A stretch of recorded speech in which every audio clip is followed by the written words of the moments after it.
Olá, irmãos, graça e paz do nosso Senhor Jesus, tudo bem com vocês? Hoje vamos falar um pouquinho sobre as 70 semanas. E é interessante, para você que gosta das 70 semanas, isso é um acréscimo fundamental, divisor de águas. Se você não gosta da profecia, quer dizer, não é que não gosta, que não está acostumado a falar dela, através desse vídeo você vai gostar. Vocês sabem, para quem estuda 70 semanas, é muito importante qualquer informação que venha acrescentar na nossa interpretação, tanto para nos corrigir de erros, como para acrescentar na nossa linha que a gente considera estar certa. Mas tem divergências entre as pessoas que interpretam as 70 semanas. Como eu já tenho falado nos vídeos passados, vou deixar para vocês também o link na descrição ou no comentário fixo de vídeos nos quais eu já falei sobre as 70 semanas. Fiz live com o irmão Thiago Tis, do canal Graça e Conhecimento, fiz live com o irmão Pedro, vou deixar aí na descrição, no comentário fixo, tá bom? A informação que é divisor de águas é a prova de que há um hiato verdadeiro, existe um tempo, um hiato de tempo entre a semana 69 e a semana 70. Tem prova bíblica para isso. E através de um capítulo de um profeta que às vezes você nem dá muito bola para ele. Eu vou ler aqui e vou explicar para vocês. As 70 semanas é a profecia mais importante da Bíblia. Por quê eu falo isso? Porque dentro dela cabe a primeira vinda de Cristo e a segunda vinda de Cristo. Ou seja, as 70 semanas não se cumpriram no passado, não fechou no tempo de Estevão, não tem base bíblica para isso. As 70 semanas vão se cumprir, elas vão se cumprir no final, quando Jesus vier, no toque da última trombeta, para nos introduzir na sétima festa, se cumprindo a 70ª semana. É tudo 7 e 70. Aí se cumpre os 70 vezes 7. Então vamos direto para o texto aqui que eu separei para vocês. Oséias 3, verso 1, olha só. Disse-me o Senhor, vai outra vez, ama uma mulher amada de seu amigo e adúltera, como o Senhor ama os filhos de Israel, embora eles olhem para outros deuses e amem bolos de passas. Verso 2. Comprei-a, pois, para mim por 15 peças de prata e 1 homer e meio de cevada. Aqui começa os detalhes, no verso 3. E disse-lhe, tu esperarás por mim muitos dias. Aqui está a frase-chave. Muitos dias. Não te prostituirás. Aqui está outra frase-chave. Nem serás de outro homem. Outra frase-chave. Vou sublinhar na hora para vocês. Assim também eu esperarei por ti. Verso 4. Porque os filhos de Israel ficarão por muitos dias sem rei, sem príncipe, sem sacrifício, sem coluna, sem estola sacerdotal ou ídolos do lar. Depois tornarão os filhos de Israel e buscarão o Senhor seu Deus e a Davi seu rei. E nos últimos dias, outra palavra-chave, tremendo se aproximarão do Senhor e da sua bondade. Aí acaba o capítulo, certo? O que a profecia falou aqui pra gente? Haveria um tempo que os filhos de Israel ficariam sem sacerdote, sem estola sacerdotal, sem festa, sem sacrifício, sem nada. Só que nesse tempo aqui, eles não se prostituiriam. Eles não seriam de outros homens, ou seja, outros deuses. Eles iriam esperar fielmente pelo Senhor e o Senhor por ele. Se você conseguir encaixar esse tempo aqui na história, você mata a profecia, porque o Senhor está mostrando exatamente o hiato de tempo entre a semana 69 e a 70. Porque o profeta Oséias profetizou algo aqui e não se encaixa em nenhum outro tempo, a não ser depois da vinda de Cristo. Porque sim, o Israel foi cativo, inclusive o profeta Oséias profetiza o cativeiro também, profetiza a casa de Israel deixando de ser povo e voltando a ser povo, e aí entre as duas casas de Israel para quem conhece. O profeta Oséias profetiza tudo isso, mas ele profetiza um tempo no qual os filhos de Israel não se prostituiriam, iriam esperar fielmente pelo seu Senhor. Esse tempo não se encaixa no passado.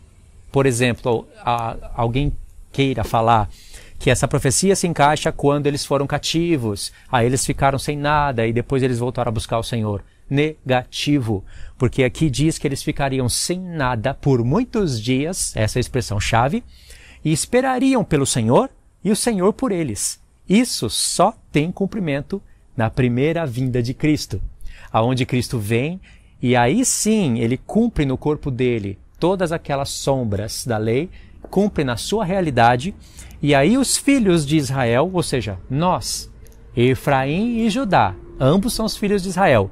Eles esperam pelo Senhor durante muitos dias, que no mesmo profeta vai ser revelado como 2 dias proféticos, 2 dias milenares. E no fim dos dias, e aqui diz nos últimos dias, eles iriam buscar o Senhor. Alguém pode falar, esses últimos dias começou lá no tempo de Pedro. Acertou. Começou lá no tempo de Pedro, mas não acaba no tempo de Pedro. Pedro, quando cita o profeta Joel falando dos últimos dias, ele cita que o Espírito Santo iria ser derramado sobre toda a carne, mas também cita os poderes do céu sendo abalados, coisa que se cumpre, que foi profetizado pelo Senhor Jesus em Mateus 24 e que está se cumprindo no 6º selo e que se cumpre no toque da última trombeta. Então, isso também é os últimos dias. Nós estamos nos últimos dias. É incrível essa linguagem aqui. Isso mostra, de fato, que tem que ter um tempo de separação entre a semana 69 e a semana 70. Aqui está a prova. Porque na semana 69 o Senhor Jesus vem, deixa aí, para de ter templo, para de ter sacrifícios, e durante muitos dias os filhos de Israel acabam esperando pelo Senhor e o Senhor por ele. E quando o Senhor volta, aqui diz que eles iriam tremendo se aproximar do Senhor. E quando o Senhor Jesus volta, tem que se cumprir todos aqueles 7 pontos que deveriam estar cumpridos no final das 70 semanas. Ou seja, fim de pecados, cessar a transgressão, o expiar da iniquidade, a palavra expiação está nos levando para a festa da expiação, que é a sexta, a que antecede a festa dos tabernáculos, e justiça eterna. Recebeu expiação pelos pecados, que é a sexta festa, justiça eterna. Já começa ali na festa dos tabernáculos. Aí sela a visão, sela a profecia e o Santo dos Santos é ungido. Ou seja, sela a visão, a pedra vem e bate nos pés da estátua. Chega de pecados. O ancião de dias, no capítulo 7, vem e tira o pecado da terra, a transgressão assoladora. Tira o poder do anticristo e estabelece uma justiça eterna. Sela a visão, sela a profecia e o Santo dos Santos é ungido. Não um templo literal, um templo espiritual.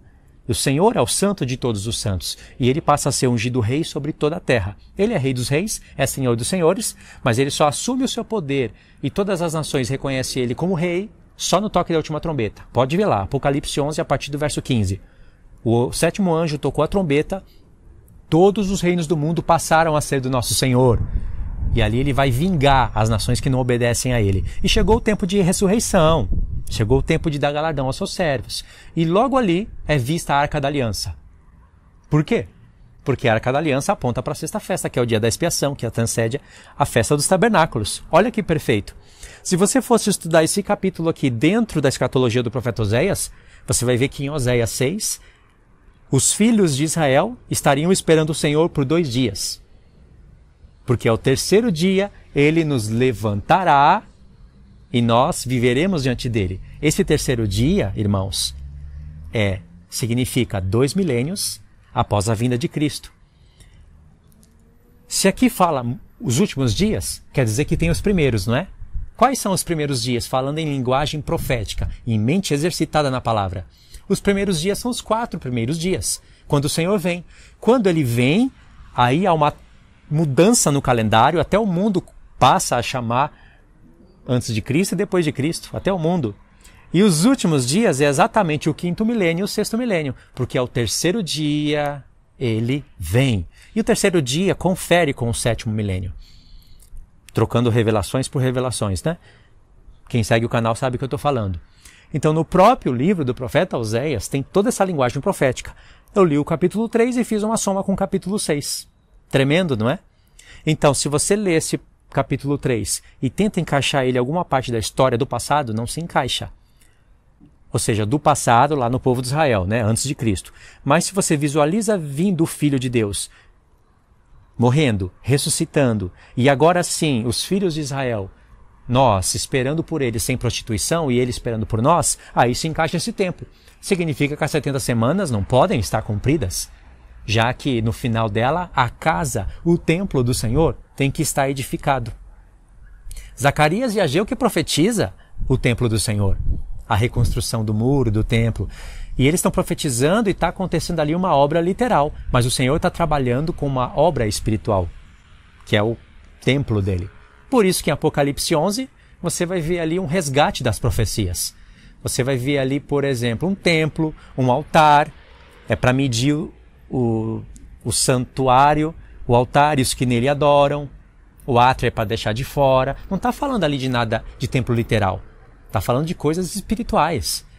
E ali naquele contexto aparecem os dias, os números, 1260 dias, 42 meses. Primeiro, as duas testemunhas têm que profetizar por 1260 dias. Aí você já tem metade de uma semana profética. E depois, a besta que se levanta do abismo mata elas. Só que em Apocalipse 13, a besta que se levanta do abismo pode agir por 42 meses. 1260 dias que as duas testemunhas profetizam primeiro. E depois a besta agindo por 42 meses, dá um todo 7 anos. É a 70ª semana do profeta Daniel, que quando se cumprir, os 7 pontos referidos nela vai ser estabelecido, e aí fecha Daniel 2, Daniel 7, Daniel 8, Daniel 9, 10, 11 e 12. Entendeu? É isso daí. Queria que vocês meditassem nesse vídeo, né? Para quem entendeu, já queria que eu comentasse, falasse aí o que vocês entenderam, se compreendeu direitinho essa profecia aqui, e assistisse os vídeos recomendados no comentário fixo, tá bom? Obrigado por ter assistido até aqui, irmãos. Queria pedir para vocês verificarem a inscrição no canal. Se não tiver inscrito, se inscreva, compartilhe o vídeo, assista aos vídeos recomendados e até os próximos estudos. Fiquem todos na paz.